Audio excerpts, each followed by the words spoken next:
اعوذ باللہ من الشیطان الرجیم بسم اللہ الرحمن الرحیم اعوذ باللہ من الشیطان الرجیم بسم اللہ الرحمن الرحیم رب اشرح لی صدری ویسر لی امری واحلل عقدۃ من لسانی یفقہوا قولی واجعل لی وزیرا من اہلی۔ آج مورخہ 14 مئی ہے 2022 اور اللہ کی توفیق سے ہم اپنا 15 روزہ درس کرتے ہیں، اس کا ہم انعقاد کر رہے ہیں۔ پچھلا رمضان گزرا اور عید کی چھٹیوں کے بعد تھوڑی سی تاخیر سے جو ہے ہمارا یہ درس منعقد ہو رہا ہے۔ پچھلے درس میں ہم نے جو پڑھا تھا وہ آیت نمبر 23 سے تھا، 23، 24، 25 3 آیات ہم نے پچھلے درس میں پڑھی تھیں۔ اس کا جو مین پوائنٹ ہے وہ ہم دوبارہ ایک نظر مار لیتے ہیں کیا ہم نے پڑھا تھا۔ اس میں جو تذکرہ آیا تھا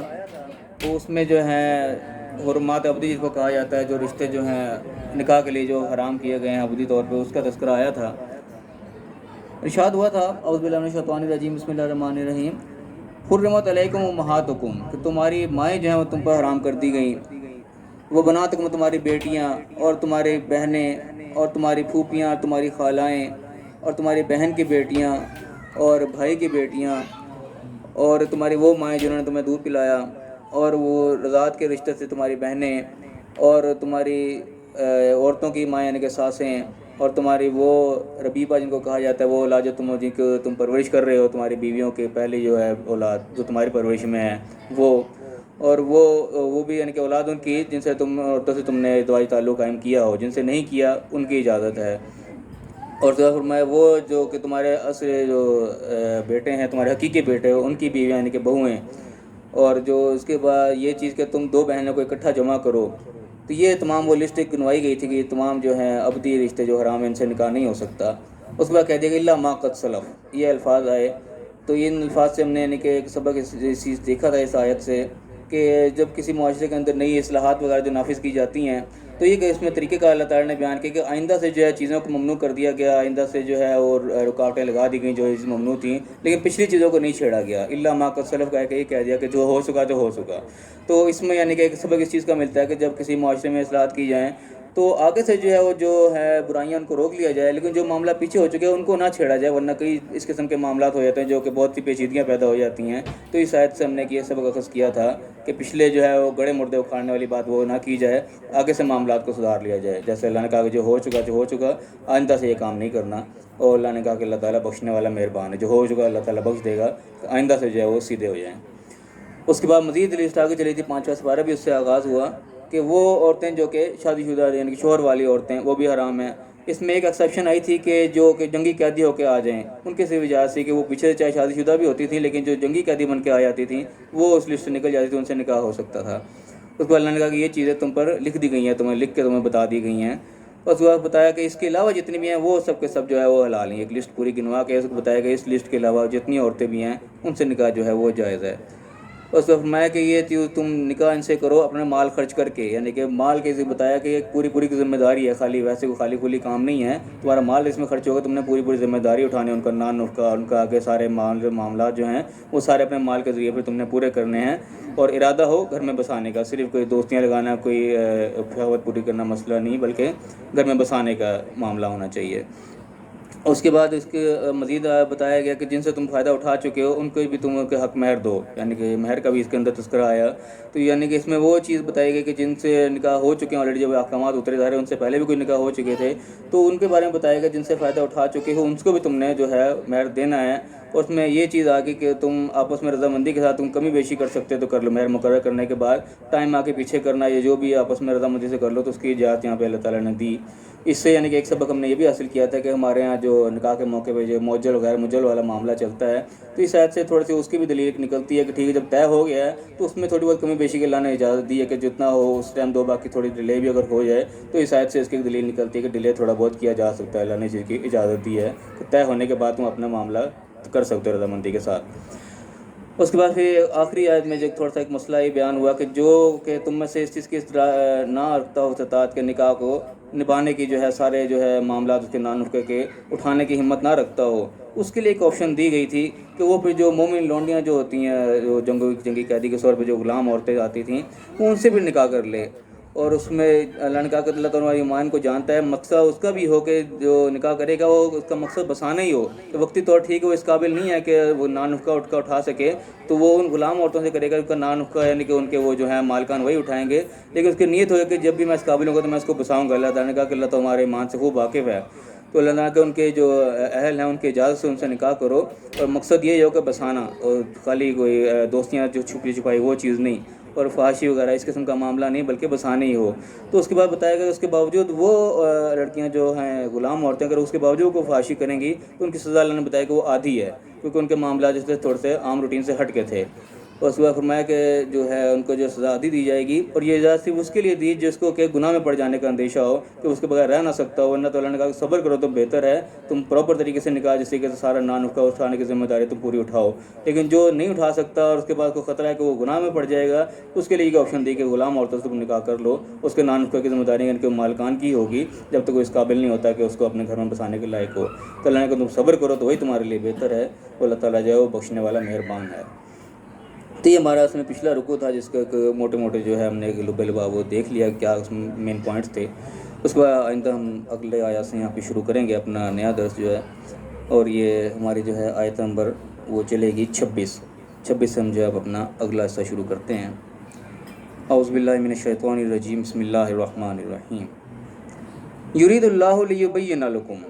اب یہ ساری چیزیں گزرنے کے بعد اللہ نے کہا کہ اللہ تعالیٰ کا ارادہ یہ ہے، یہ جو سارے معاملہ کہ ایسا ہی معاملات ہو جس طریقے سے اللہ نے بتائے ہیں، تو تمہارے لیے ان چیزوں کو واضح کر دے، بیان کر دے کہ معاملات زندگی کے کیسے چلانے، کس موقع پہ کیا کرنا ہے۔ وَيَهْدِيكُمْ سُنَنَ الَّذِينَ مِن قَبْلِكُمْ، اور جو تمہارے سے پہلے لوگ تھے ان کی جو ہے عادات، ان کے طور طریقے تمہیں بتائے کہ وہ کس راستے پہ چلے، جو صحیح راستے پہ چلے ان کے کیا معاملات ہوئے، جو غلط راستے پہ چلے ان کے کیا معاملات ہوئے۔ اللہ تعالیٰ نے قرآن میں جگہ جگہ ہے پرانی ڈیٹیل لوگوں کی بتائی، اس مقصد کے لیے کہ انسان دیکھے کہ کون سا راستہ صحیح تھا کون سا غلط تھا، جو کس راستے پہ چلا وہ کس انجام تک پہنچا، جو صحیح راستے پہ چلا وہ کس انجام تک پہنچا۔ یہ اللہ تعالیٰ نے ایک ارادہ ظاہر کیا کہ اس لیے اللہ تعالیٰ ساری چیزیں کھول کے بیان کر رہا ہے تمہارے لیے۔ وَيَتُوبَ عَلَيْكُمْ، اللہ تعالیٰ چاہتا ہے کہ تمہارے پر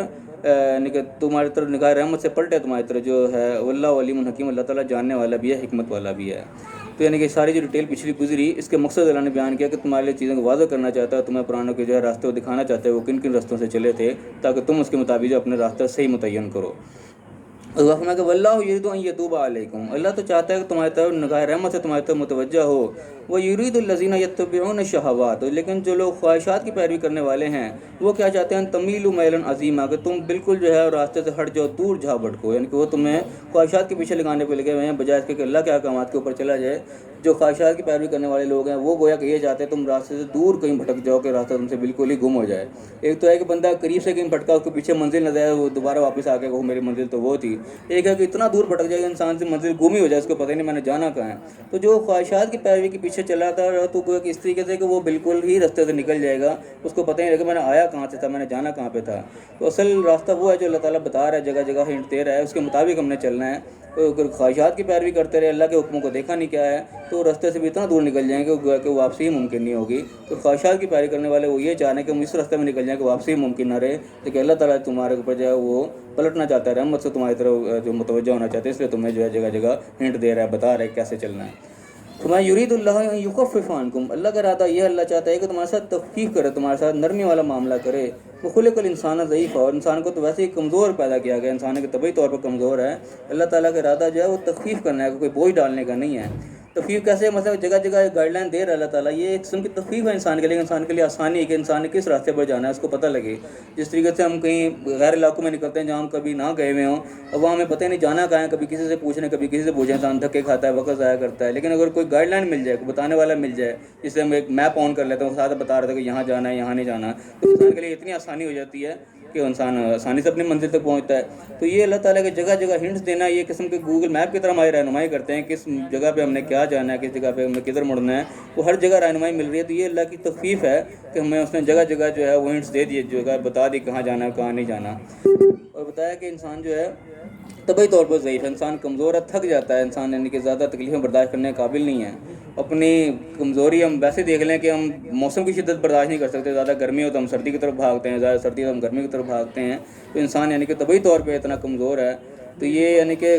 قدرتی چیزیں ہماری برداشت سے باہر ہو رہی ہوتی ہیں، تو کوئی اگر انسان کو سزا ملے تو سزا انسان کیا برداشت کرے گا، تو اللہ کے حکم و خلاف چلیں گے تو برداشت کو سزا ملے گی۔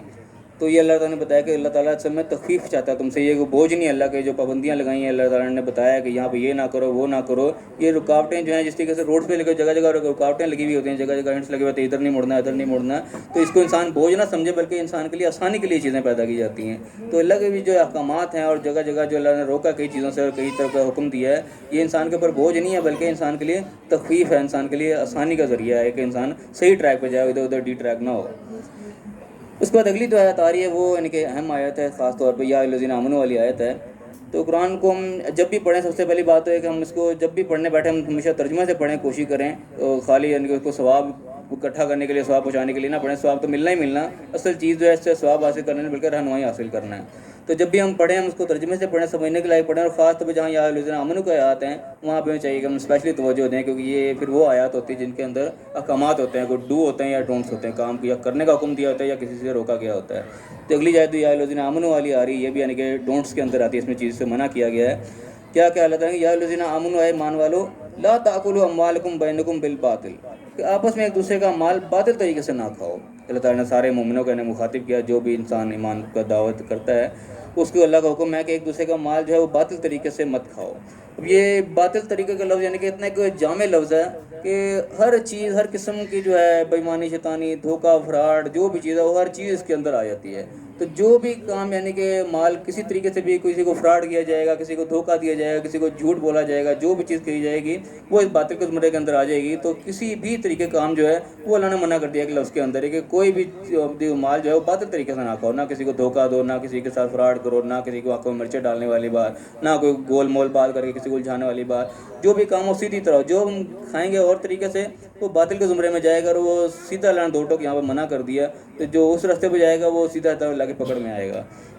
اللہ فرمایا کہ باطل طریقے سے اس کا مال نہ کھاؤ، الا ان تکون تجارتا عن تراض منکم، سوائے اس کے کہ تمہارے آپس کی رضامندی کی تجارت ہو، لین دین ہو، لینے والے کو پتہ ہو میں کیا لے رہا ہوں، دینے والے کو پتہ ہو میں کیا دے رہا ہوں، واضح صاف ستھرا ان کے لین دین ہونا چاہیے۔ ہیرا پھیری کسی بھی قسم کی جو ہے وہ اللہ نے باطل کا نام دے کے اس کو منع کر دیا کہ آپس میں مال باطل طریقے سے نہیں کھانا، کسی قسم کی بھی ہیرا پھیری وہ اللہ نے بالکل یہاں پہ منع کی۔ اور پھر فرمایا کہ ولا تقتلوا انفسکم، اور آپ ایک اپنی جانوں کو یعنی کہ قتل نہ کرو۔ اب اس کے یعنی کہ دو مفہوم نکلتے ہیں، ایک تو ویسے ہی ہے کہ آپس میں قتل و غارت نہ کرو، ایک دوسرے کو مارو نہ، کیونکہ دنیا کا جو بھی فساد برپا ہوتا ہے وہ زیادہ تر دو چیزوں کی وجہ سے، یا تو مال کی وجہ سے یا جان کی وجہ سے۔ جب انسان کا مال بھی محفوظ ہو اور جان بھی محفوظ ہو تو سمجھو پھر امن و امان ہے۔ ایک دوسرے کا مال کھایا جاتا ہے جب دنیا میں فساد ہوتا ہے، یا ایک دوسرے کو جان کے ادھر پہ فساد ہوتا ہے، تو دونوں چیزوں کو اللہ نے منع کیا، پہلے مال کو منع کیا، اس کے بعد کہا کہ اپنے جانوں کو قتل مت کرو۔ اور اس کا دوسرا مفہوم یہ نکلتا ہے کہ اپنے آپ کو ہلاکت میں نہ ڈالو گے، کہ ایک دوسرے کا مال جو ہوگا تم باطل طریقے سے کھاؤ گے تو کہ اپنے آپ کو ہلاکت میں ڈالو گے، پھر بجائے کہ تم فائدہ اٹھانے کی کوشش کرو گے، ٹھیک ہے جو میں نے مال اس کا کھا لیا، لیکن حقیقت طور پہ انسان اپنے آپ کو ہلاکت میں ڈالے گا۔ وہ مال جو ہے وہ ویسے ہی نکل جائے کسی طریقے سے، انسان کو پتہ بھی نہیں چلے گا وہ کدھر کو نکل گیا، اور آخر میں سزا بھگتنی پڑے گی، وہ علیحدہ پڑے گی۔ تو یہ یعنی کسی کا مال کھانا جو ہے یہ بھی کسی کو ہلاکت میں ڈالنے والی بات ہے، یہ بھی اس کا مفہوم نکلتا ہے، اور ویسے بھی ایک دوسرے کو قتل و غارت سے منع کیا جا رہا ہے، یہ بھی اس کا مفہوم نکلتا ہے۔ دونوں طریقے سے انسان اس پہ عمل کرے۔ اور فرمایا کہ ان اللہ کان بکم رحیم، اللہ تعالیٰ تمہارے ساتھ رحم کا معاملہ کرنے والا ہے۔ اللہ تعالیٰ تو یعنی کہ تمہیں وہ گائیڈ لائن دے رہا ہے جس کے اندر رحمت ہے، اس کے خلاف چلو گے تو پھر زحمت ہی ملے گی، پھر رحمت نہیں ہوگی۔ اور فرمایا کہ وَمَن يَفْعَلْ ذَلِكَ عُدْوَانًا وَظُلْمًا، وہ جو یہ کام کو دشمنی سے اور ظلم کے طور پہ کرے گا، فَسَوْفَ نُصْلِيهِ نَارًا، پھر ان کو جلدی میں آگ میں داخل کر دیں گے۔ پھر یعنی کہ کسی کا مال کھائے گا، دھوکے کے ذریعے کھائے گا یا دشمنی کے ذریعے کھائے گا، انسان یعنی کہ طاق میں بیٹھا ہوا ہے، کوئی مجھے موقع ملا میں اس کو چھوڑوں گا نہیں، ایک قسم کے معاملات دنیا میں ہوتے ہیں۔ تو جو بھی دشمنی کے ذریعے یا ظلم کے ذریعے کہ بس کسی کو ہاتھ پڑ گیا، بس اس نے اس کو لوٹ لیا، ظلم کر دیا، اس کے اوپر موقع مل گیا، تو دونوں طریقے سے جو بھی کوئی کرے گا فَسَوْفَ نُصْلِيهِ نَارًا، تو اس کو جلدی آگ میں داخل کر دیا جائے گا۔ وَكَانَ ذَلِكَ عَلَى اللَّهِ يَسِيرًا، اور اللہ تعالیٰ کی بہت آسان بات ہے، کوئی مشکل کام نہیں ہے۔ ان اللہ تعالیٰ کو یہ سوچنے کی ضرورت نہیں کہ یہ کون بندہ ہے، اس کو کون، یہ تو بڑا، اس کا رتبہ بڑا اونچا ہے، بڑا حسب نسب بڑا اونچا ہے، بڑا یہ تو بڑے بڑے کو پیروں کا مرید ہے، اس کو کیا کہا جائے۔ یہ کوئی بات نہیں، جو راستے پہ جائے گا اللہ اس کو بٹھا کے جہنم میں پھینک دے گا، اللہ کے لیے کوئی مشکل چیز نہیں ہے یہ۔ پھر اگلی آیت ہے وہ بھی یعنی کہ بڑی اہم آیت ہے، فرمایا کہ وَإِن تَجْتَنِبُوا كَبَائِرَ مَا تُنْهَوْنَ عَنْهُ، جب تم بڑی بڑی چیزیں تمہیں منع کی جا رہی ہیں اگر تم اس سے بچتے رہو گے، نُكَفِّرْ عَنْكُمْ سَيِّئَاتِكُمْ، اللہ تعالیٰ چھوٹی موٹی خطائیں جو ہیں ان سے درگزر کر دے گا، وَنُدْخِلْكُمْ مُدْخَلًا كَرِيمًا، ہم تمہیں اچھی یعنی کہ اچھے داخلے میں داخل کریں گے، اچھی جگہوں پہ تمہیں داخل کریں گے۔ مین یعنی کہ جو چیزیں روکی جا رہی ہیں ان سے تم اپنے آپ کو بچائے رکھو، مین سیدھی سیدھی برائیوں میں نہ پڑ جاؤ، چھوٹی موٹی کوتاہیاں اگر ہو جائیں جانے میں ان سے اللہ تعالیٰ درگزر کر دے گا۔ اب اس کی مثال ہم لے لیں اس طریقے سے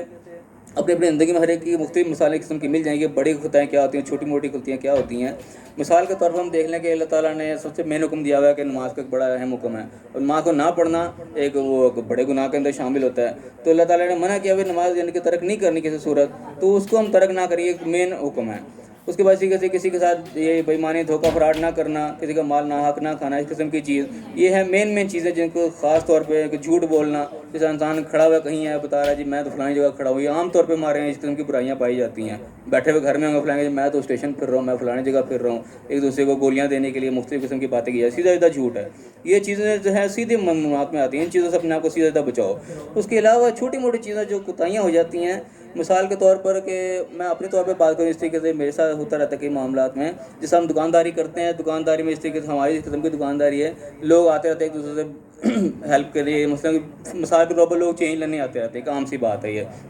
اب لوگوں کی عادت ہوتی ہے کہ اس قسم کے لوگ ہوتے ہیں ان کے منہ پہ جانے کو تو ہے ہی نہیں جی, ان سیدھا جھوٹ بولنا ہے, ہوگا بھی تب بھی نہیں دیں گے. ایک اس طریقے سے ہوتا ہے کہ انسان ہے دے رہا, مثلا میرے اپنی عادت میں جو آتا ہے میں سب کو موسٹلی دیتا رہتا ہوں, لیکن بعض موقع ایسا رہتا ہے کہ واقعی انسان کے پاس تھوڑا تو انسان نہیں دے پاتا. اس موقع پہ یا تو انسان ہوتا ہے کہ جھوٹ بولتا ہے کہ نہیں ہے نہیں, حالانکہ ہوتا ہے. کوشش تو یہ ہوتی ہے کہ یار نہیں تھوڑے نہیں میں نہیں دے سکتا, لیکن بعض موقع ایسا آتا ہے کہ انسان ایسا پھنسا ہوا ہے کہ کسی کے ساتھ صرف کوائی کرنے کا ٹائم نہیں ہے, انسان کہتے ہیں کہ یار نہیں ہے ابھی, تو اب یہ بظاہر کہنے میں تو بھی جھوٹ کے زمرے میں آ گیا. لیکن اگر مین میں سے تم بچتے رہو اور اچانک اس سے منہ سے نکل بھی ہے نہ چاہتے ہوئے بھی, تو یہ چھوٹی موٹی چیزیں ہیں تو انسان اس اللہ تعالیٰ سے درگزر کر سکتا ہے, ہم انسان سے امید کر سکتے ہیں. لیکن مین چیزوں سے انسان بچے, صاف ستھرا, یعنی کہ اپنی عادت ہی بنا لے, جو آیا اس کو انکار ہی کرنا ہے. مسلسل عادت بنائے تو وہ بھی جھوٹ کے زمرے میں آ جائے گی, پھر اس کی پکڑ ہو جائے گی. لیکن اگر تم نارمل حالات میں اس کو نبھا رہے ہو, چلا رہے ہو, اپنے آپ کو بچائے رکھ رہے ہو, تو کسی ٹائم اگر ایسی کوتاہی ہو بھی گئی تو اللہ تعالیٰ کہہ رہا ہے کہ ایسے موقع پہ تمہیں اللہ تعالیٰ درگزر مل جائے گی. لیکن مین میں انسان آدھی عادت نہ ڈالے کہ جو ہر وقت جھوٹ اس کے زبان پر چڑھ جائے, جان چھڑانے کے لیے جھوٹ بولا, جان چھڑا لی,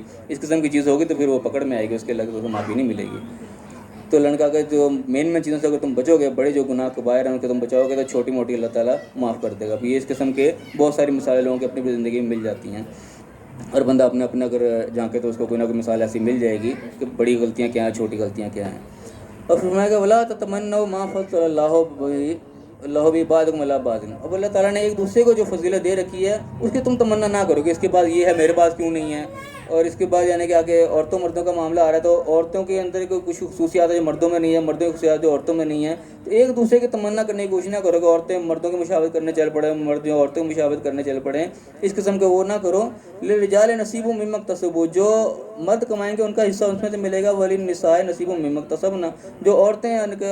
کمائیں گے ان کا حصہ ان کو ملے گا. ان کے اعمال کا بدلہ سب کو اپنا اپنا ملے گا. ایک دوسرے کی حرص کرنے کی کوشش مت کرو. واسألوا اللہ من فضلہ, اللہ سے اس کے فضل کا سوال کرو, یعنی کہ اللہ تعالیٰ اپنے فضل سے دے, جو بھی دے اگلے کو دے کے اس کی حرص نہ کرو, اس کے ساتھ جو ہے توجہ اس پہ نظر نہ رکھو, بلکہ جو اللہ نے دیا ہے اس پہ تم صبر شکر کرو. اللہ سے فضل اس کا مانگو کہ اللہ تعالیٰ اپنا فضل دے, جو بھی دے اس کے اندر ہی برکت پڑے, یا جو بھی ہے وہ ہمارے لیے کافی ہو جائے. ایک دوسرے کی حرص کرنے کی کوشش نہ کرو. ان اللہ کان بکل شیء علیم, اللہ تعالیٰ ہر چیز کو جو ہے جاننے والا ہے کہ کون کس نیت سے کس کو دیکھ رہا ہے, کیا نہیں دیکھ رہا ہے, کون حرص کر رہا ہے اور کون نہیں کر رہا. اللہ تعالیٰ اسی کو جاننے والا ہے. لیکن منع کر رہا ہے اللہ تعالیٰ کہ ایک دوسرے میں جو فضیلت اگر کسی کو دی اللہ نے اس کی تم تمنا مت کرو, اللہ سے اس کے فضل کا ہی سوال کرو. اور فرمایا کہ وَكُلٍّ جَعَلْنَا مَوَالِيَ مِمَّا تَرَكَ الْوَالِدَانُ وَالْأَقْرَبُونَ, اور جو بھی والدین یا قرابت دار جو چھوڑ جاتے ہیں وہ اللہ تعالیٰ نے ہر ایک جو ہے وہ مقرر کر رکھا ہے, اس کے جو ہے حصے دار جو بھی ان کے والی وارث وہ اللہ نے مقرر کر دیے ہیں. وَالَّذِينَ عَقَدَتْ أَيْمَانُكُمْ فَآتُوهُمْ نَصِيبَهُمْ, تو جو اللہ نے مقرر کر دیا وہ اسے کر دیا, لیکن جو تم نے کسی سے وعدہ کر رکھا ہے تو ان کا حصہ بھی ان کو دو. یعنی کہ ایک تو جو حصے دار ہوتے ہیں وہ ہوتے ہی ہیں کہ تم نے اگر کسی سے وعدہ کر لیا, کسی کو دینا ہے جو بھی تمہارا وعدہ ہے, تم نے اس کو وعدے کو پورا کرنا ہے. یہ نہیں کہ تم نے وعدہ کیا تو اس کے بعد اس کو بھول گئے, وعدے کا پورا کرنا یعنی کہ بڑی اہم چیزوں میں آتا ہے. اللہ تعالیٰ نے بڑی جگہ جگہ اس کی تاکید کی ہے, تو یہ اس چیز کا خیال رکھنا ہے. پھر میں کہ ان اللہ علی کل شیء شہید, اللہ تعالیٰ ہر چیز کے اوپر جو ہے وہ گواہ ہے, ہر چیز اللہ تعالیٰ دیکھ رہا ہے. کوئی کام جو کیا جائے گا وہ اللہ کی نظر سے اوجھل نہیں ہوگا. تو جو کسی سے وعدہ کیا ہے وہ بھی کرو, اس کے بعد جو حصے دار ہیں وہ تو ان کا حصہ ملے گا ہی. تو یہ چھوٹی چھوٹی سی کچھ باتیں ہیں جو کہ توجہ طلب ہیں, ان پہ انسان توجہ دے تو انسان اچھی زندگی گزار سکتا ہے. تو بہرحال یہ جس طریقے سے ذاتی زندگی کی بات ہے کہ چھوٹی چھوٹی چیزیں انسان بعض دفعہ جو ہے وہ اگنور کر جاتا ہے. تو لیکن چھوٹی چھوٹی چیزیں بھی جو ہیں یہ ہمارے اعمال نامے میں جو باقاعدہ لکھی جاتی ہیں, تو یہ چیز بھی اللہ سے قرآن میں آئی ہے کہ انسان جو اپنا اعمال نامہ دیکھے گا تو وہ کہے گا کہ بقاعدگی کہ کیسا مال نامہ ہے، کیسی چیز ہے کہ انسان جو ہے اس میں چھوٹی چھوٹی بات بھی نہیں چھوڑی، بڑی سے بڑی بات بھی نہیں چھوڑی. تو چھوٹی چھوٹی چیزیں بھی جو ہے انسان کی غلطیوں کوتاہیوں کے اندر جو آتی ہیں، انسان کو اس کو توجہ دینی چاہیے. بعض ایسی جو ہلکی پھلکی چیزیں ہوتی ہیں انسان اس کو کسی کھاتے میں نہیں لگتا، خیر ایسی کون سی بات ہے. تو چھوٹی چھوٹی چیزوں پہ بھی انسان کو توجہ دینی چاہیے کیونکہ وہ باقاعدہ نوٹس ہو رہی ہیں. تو اللہ تعالیٰ جو ہے وہ ہر چیز کے اوپر گواہ ہے. تو فی الحال ہم یہیں تک ہمارا یہ رکوع مکمل ہوتا ہے. اب اس کو ہم ایک دفعہ ریویژن کر لیں، جو مین پوائنٹس ہیں ان کے اوپر ایک دفعہ ہم نگاہ ڈال لیں. سب سے پہلے بات یہاں پہ آئی، پہلی بات اللہ نے بتایا کہ اللہ تعالیٰ جو ہے تو کا ارادہ ہے اس چیز کا کہ تمہارے سامنے چیزوں کو بیان کرے. جو بھی ساری جو ڈیٹیل آئی تھی وہ اس لیے اللہ کا ارادہ ہے اس چیز کا ڈیٹیل بیان کرنے کا، تاکہ تمہارے لیے چیزیں وضاحت ہوں، تمہیں پتہ لگے کس راستے کے اوپر جانا ہے. اور اللہ تعالیٰ تمہیں پہلوں کے راستوں کو دکھائے جس راستوں پہ وہ چلے. اچھے راستے پہ اور برے راستے پہ دونوں اللہ نے دکھایا کہ اچھوں کا بھی انجام بتایا، بروں کا بھی انجام بتایا. اور اللہ تعالیٰ چاہتا ہے کہ تمہارے اوپر رحمت سے تمہارے اوپر نگاہ کرے، اور اللہ تعالیٰ جاننے والا اور حکمت والا ہے. تو اللہ نے کہا اللہ تو تمہارے اوپر رحمت کی نگاہ کرنا چاہتا ہے، لیکن جو خواہشات کی پیروی کرنے والے ہیں وہ چاہتے ہیں کہ تم صحیح راستے سے کہیں دور بھٹک جاؤ، صحیح راستہ تم سے گم ہو جائے، تم خواہشات کی پیرویوں میں لگے رہو. خواہشات کی پیروی ہم نے نہیں کرنی. خواہشات انسان کے پتہ نہیں کیا کیا چاہ رہی ہوتی ہیں، لیکن ہم نے اللہ کے حکموں کو مقدم رکھنا ہے. جہاں اللہ تعالیٰ نے جس چیز سے روکا ہے اس سے ہم نے رکنا چاہے، ہماری خواہش کچھ بھی ہو.